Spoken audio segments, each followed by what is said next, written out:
Welcome to the Victoria Tea Festival Revival 2023. Yeah.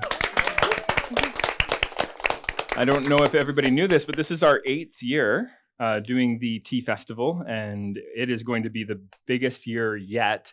We have an amazing lineup of speakers here at the Tea Symposium, which you're all at right now. It's going to start with the tea ceremony. We're going to be having a talk on the bond between tea and water. We're going to be having the tea fair outside. We have the tea ceramics gallery. It's just going to be so amazing. We're going to actually cap off the symposium with a talk about oak ash fermented dark tea from Bhutan that you don't want to miss. There's going to be a talk on common investment mistakes when you're investing in pu'er. That's going to be hosted as well. It's just going to be awesome. I'm Jared Nyberg. I'm president of the Tea Society, the International Tea Appreciation Society. Today's host is actually going to be Jen. Hi, everyone. Thank you for coming. Yeah, and we have beginning again with our wonderful guests here from the Victoria Urasenke Tankokai. Did I get it right? Okay, Chado, Victoria. Okay, all right. It's a wonderful group that we had here last year as well in a certain form, and this year we're going to be doing this on tatami. But I hope we can all enjoy the festival today, and that you have a fantastic time. And also note that we are streaming live to both YouTube and Twitch. I think so. Yeah. Okay. All right. So greetings to our viewers who are watching as well. We often get upwards of 800 people watching, which is kind of amazing. We'll see what happens this year. But again, a big hand for the festival and starting things off. So, yeah. Okay. And I will pass you also over to the MC for the event for the initial part, which is going to be Luke. So Luke and Jen will be talking a little bit more, but I'm going to step away. Okay. All right. Okay. Thank you. Please welcome Luke. Thank you so much for being here. And I will hand over to you to see which way you feel is best.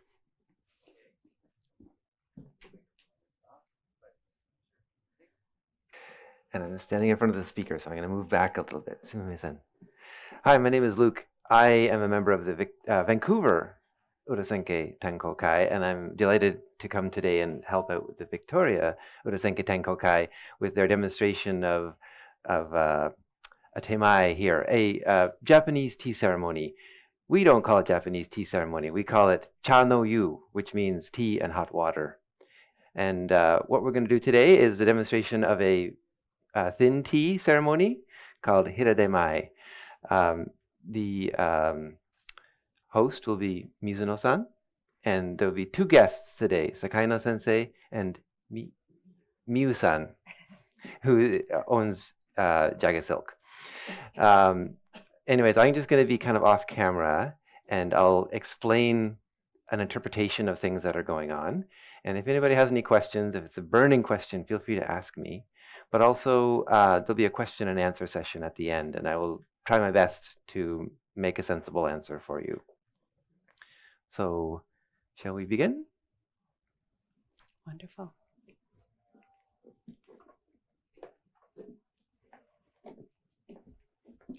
This is an example of a tea room, a chashitsu. A chashitsu is normally a very simple structure with a tatami floor like this. And there are different standard sizes. This is a 4-mat chashitsu. Well, really, it's trying to be a 3-mat chashitsu, and 1 extra mat is for the flowers.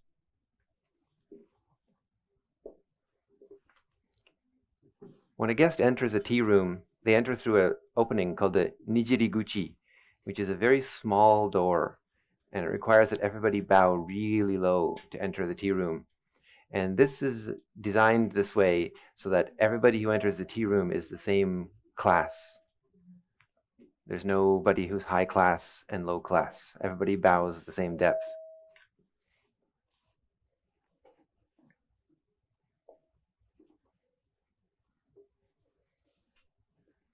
You notice that the guests first, when they enter, they go look at the flowers. There's a place in a chashitsu called a tokonoma. And tokonoma is usually a smaller tatami or a little shelf where something of reverence is placed. It can be flowers, it can be scroll, or it can be both.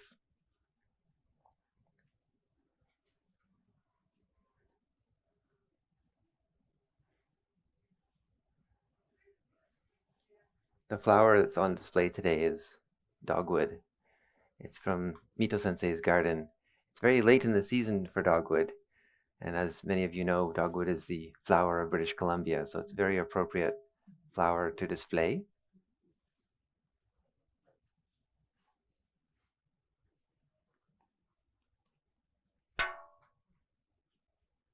At the beginning of the ceremony, the host will bring in sweets.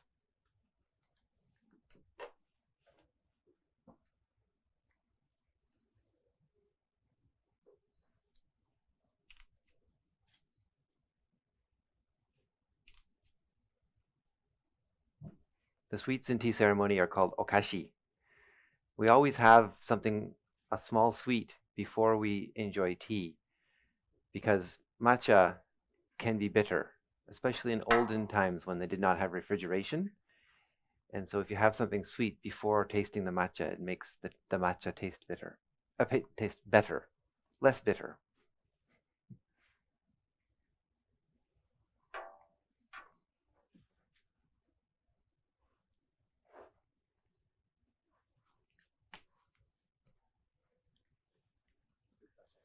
It's good. Notice that everybody bows together at the beginning of the ceremony, and again at the end they will do the same thing. In Chano Yu, there's a lot of bowing, and bowing is important. It's not just polite, but it also it communicates something important. Every bow stands in for a piece of conversation.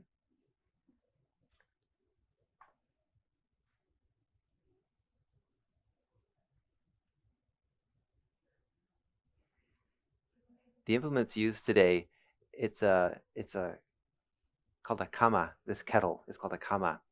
Traditionally, it's an iron kettle, and it's sitting on top of a brazier called a furo. And because this kama has no handle, you can't pick it up and pour water with it. So we use a bamboo scoop called a hishaku to pick up the water.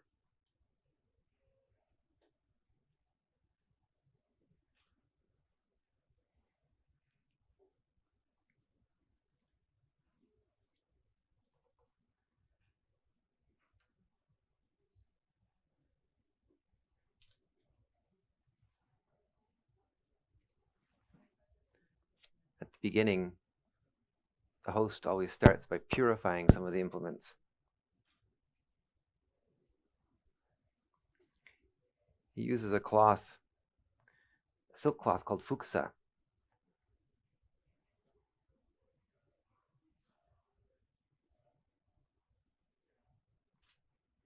Silk is a very delicate fabric, and it's good for purifying delicate implements like the natsume, because the natsume is a lacquerware, and if you rub it with a regular cloth, you might damage the lacquer, but silk will polish it over time.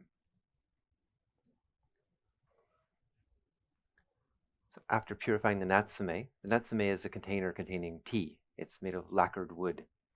And now he's purifying the chashaku. The chashaku is made of bamboo. And again, by purifying the bamboo tea scoop with this silk cloth, he's not just polishing the silk, the wood, but making it less sticky. So when he scoops tea with it, the tea won't stick to it.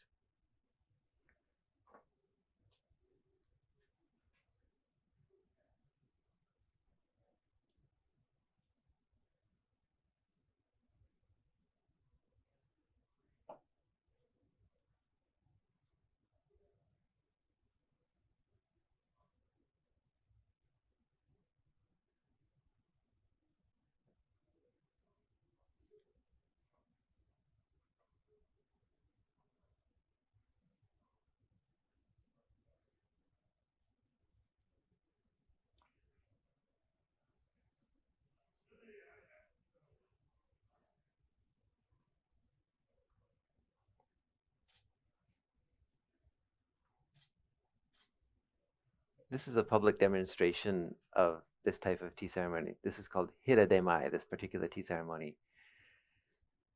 And because it's a public demonstration, it's kind of on a stage. But if it's a real tea ceremony, or if you're invited to someone's real chashitsu, often it's a very small room, which makes it a very intimate environment. It closes out the outside world. And there's very little distraction, very little, few cameras, not so much YouTube and so on. It's very intimate. And you can really focus on the tea. So to make a really good bowl of matcha, there's a couple of important steps, and he's going to do every one of them. First is that he warms the tea bowl, and he also inspected the tea whisk to make sure there's no broken tines on the tea whisk, and he inspects it in front of the guests as a gesture of respect and care. So he put hot water into it and he warmed it, and then he's wiping it with a cloth called a chakin. Wiping it with a chakin is very important, because if you do not wipe the tea bowl dry after you warm it, then tea will stick to it when you put the tea into it. So to make a really smooth bowl of tea, this is important. Warm the tea bowl and then dry it.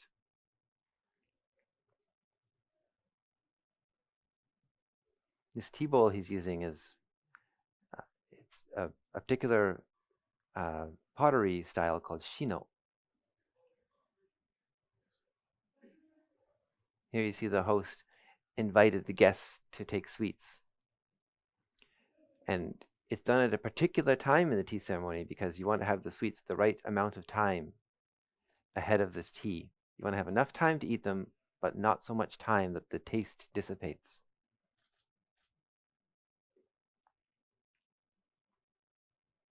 And from the natsume, he will scoop 2-ish scoops of tea. It's maybe 2.5 or 3 grams.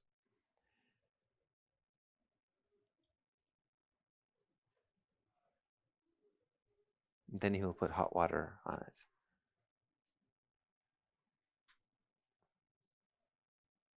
Real matcha is just tea and hot water.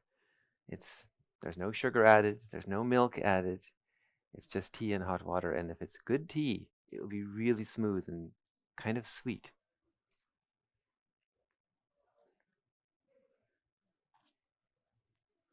The amount of water we use, we can adjust it a little bit depending on the guest's preference. That's why we take a whole scoop of water and we don't put it all in the bowl. But generally it's about half of a scoop. So it's very little water. And by scooping it out of the kama and then pouring it from the bamboo scoop, the water will cool down a little bit. So even if the kama is fully boiling, the water will not be boiling when we pour it into the tea bowl. So getting the temperature right is important for the taste. And this tea is whisked vigorously. Different schools of tea have different preferences of how the tea should be whisked. With Urasenke, we like to have a nice smooth layer of bubbles at the top of the tea. You see Mizuno-san's skill is great, so very little whisking, he made a beautiful bowl of tea.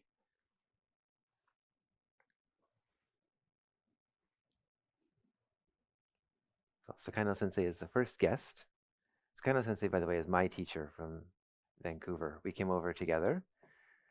I'm practicing with her for many years. I'm a very slow student. I'm learning a few things. You see that she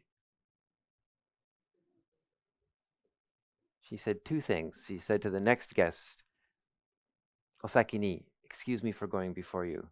And she said to the host, "Thank you for the bowl of tea.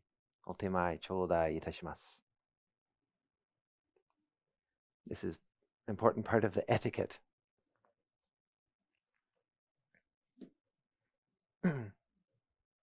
And Mizuno-san, the host, he says, "I will use another bowl for the next guest." In a really relaxed tea gathering, if you have lots of time, then you just use one bowl. The first guest drinks tea, the bowl goes back, the host will clean it, make a bowl of tea. But in the interest of time and smoothness, he's using different bowls for the different guests. And you see again, he warmed the bowl. This time he didn't whisk the hot water because he's already inspected and cleaned the whisk. He just put hot water, emptied it, and he's wiping it. You see, first he wiped the edge, now he wipes the bottom. So he wipes the entire bowl.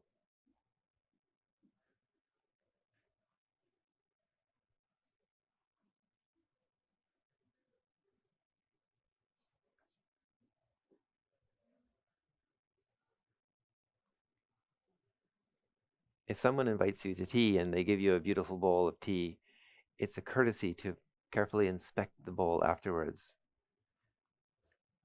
There's a philosophy in Chano Yu. We call it Ichigo Ichie, which means that this is only once in your entire life. You may have tea here again. You may have tea with these people again. You may have this tea again, but it will never be this tea. It's a practice of mindfulness. And so when you drink tea from a tea bowl, you must pay attention to the tea bowl because you may never see that tea bowl again.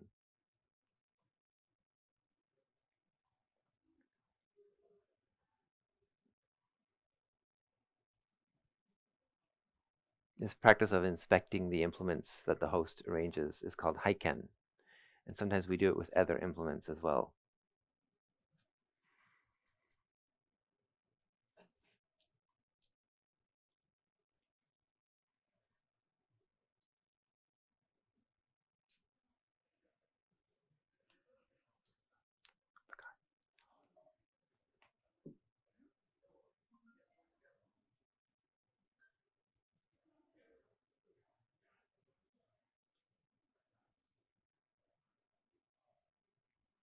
You see that the second guest is also doing haiken on this tea bowl. This is a fairly small tea room, really only 3 mats. And so when the guest goes to get a bowl of tea, they kind of just scooch forward. If this is a big tea room, sometimes we will stand and walk because it might be an 8-mat tea room. Sometimes it's even smaller and you don't have to move at all.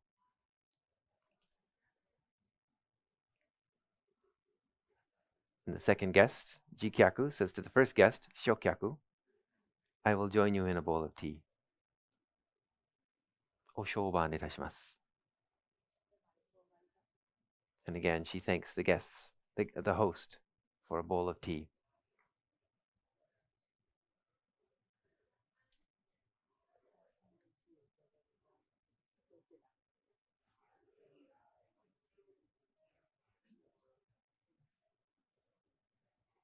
This is more of the ritual conversation in Channel U. The guest was asking the host which tea it was.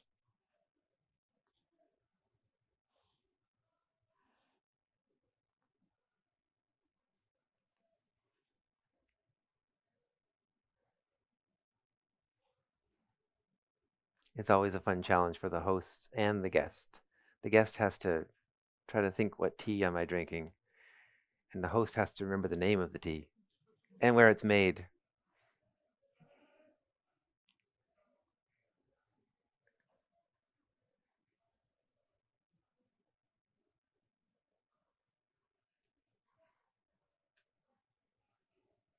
So the first bowl, I'm told it's Shino Jawan from Mizuno's family, so it's probably an antique. And Shino is a very famous kiln in Japan for making tea bowls, particularly this color. With thin tea, it's possible for the host to make many bowls of tea. And so if you're the first guest, you have certain important jobs. And one of them you just saw is the first guest asked him to finish.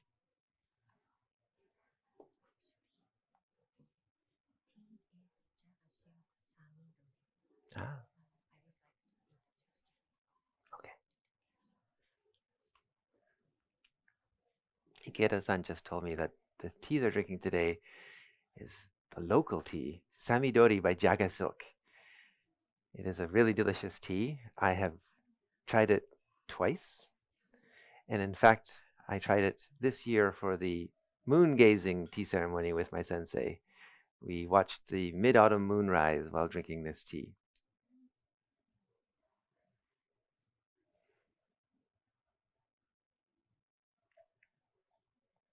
So when he's finishing up, it's kind of the reverse of the beginning. So first he put hot water in the tea bowl and poured it out, just to give it a rinse. And then he put cold water in the bowl and rinsed the whisk.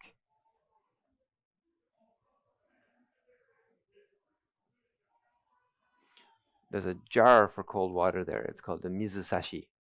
And it's one of the basic implements that's in the tea room with the kama. And it has many uses. One is for rinsing tea bowls. But another important use, as you'll see later on, he'll take cold water and put it in the kettle. Because making tea, the level of the water in the kettle goes down. It gets really hot. But also it means he's saying to the guest that if you come back, there's water in the kettle. We haven't depleted the water.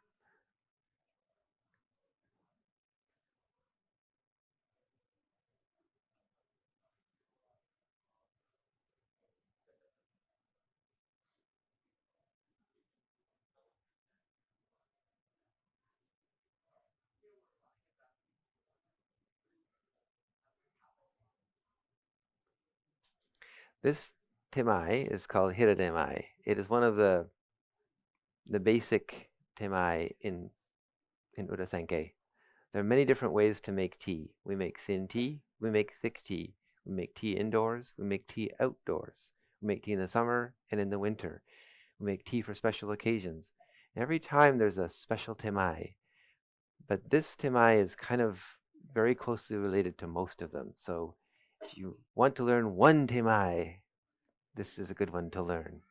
Of course, if you want to learn one temai, you should learn many temai because you will love it.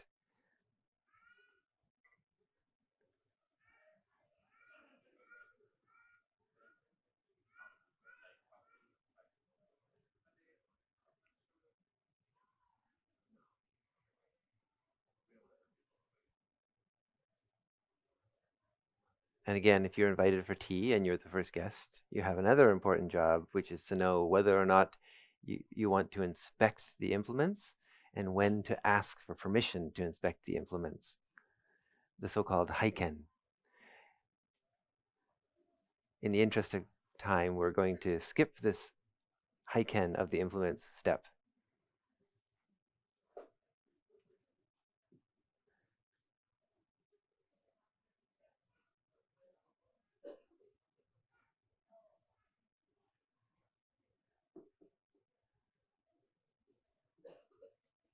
So at the end of the tea ceremony, everybody bows again.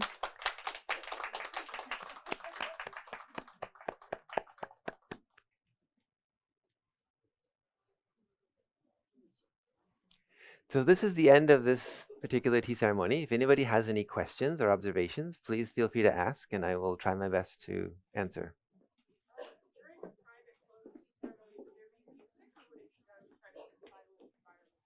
So good question. The question is whether there will be music in a private tea ceremony. And the short answer is generally not during the ceremony, but often before or especially after. And it's a really romantic occasion if you can invite a shamisen player to play in your garden outside the tea room at the end of the tea ceremony.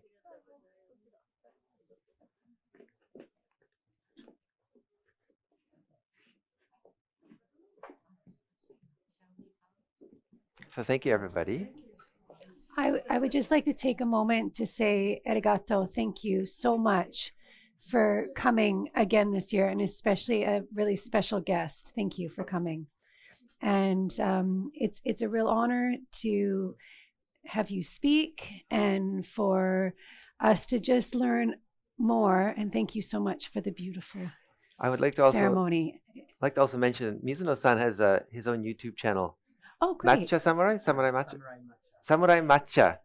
And I'm looking forward to following it. So please, if you want to go check it out. I got one of my cameras. I recorded a little bit of his ceremony for him. I hope it's okay. Sumimasen. Any more questions? Observations? No? Thoughts? Anybody have experience with tea they want to share?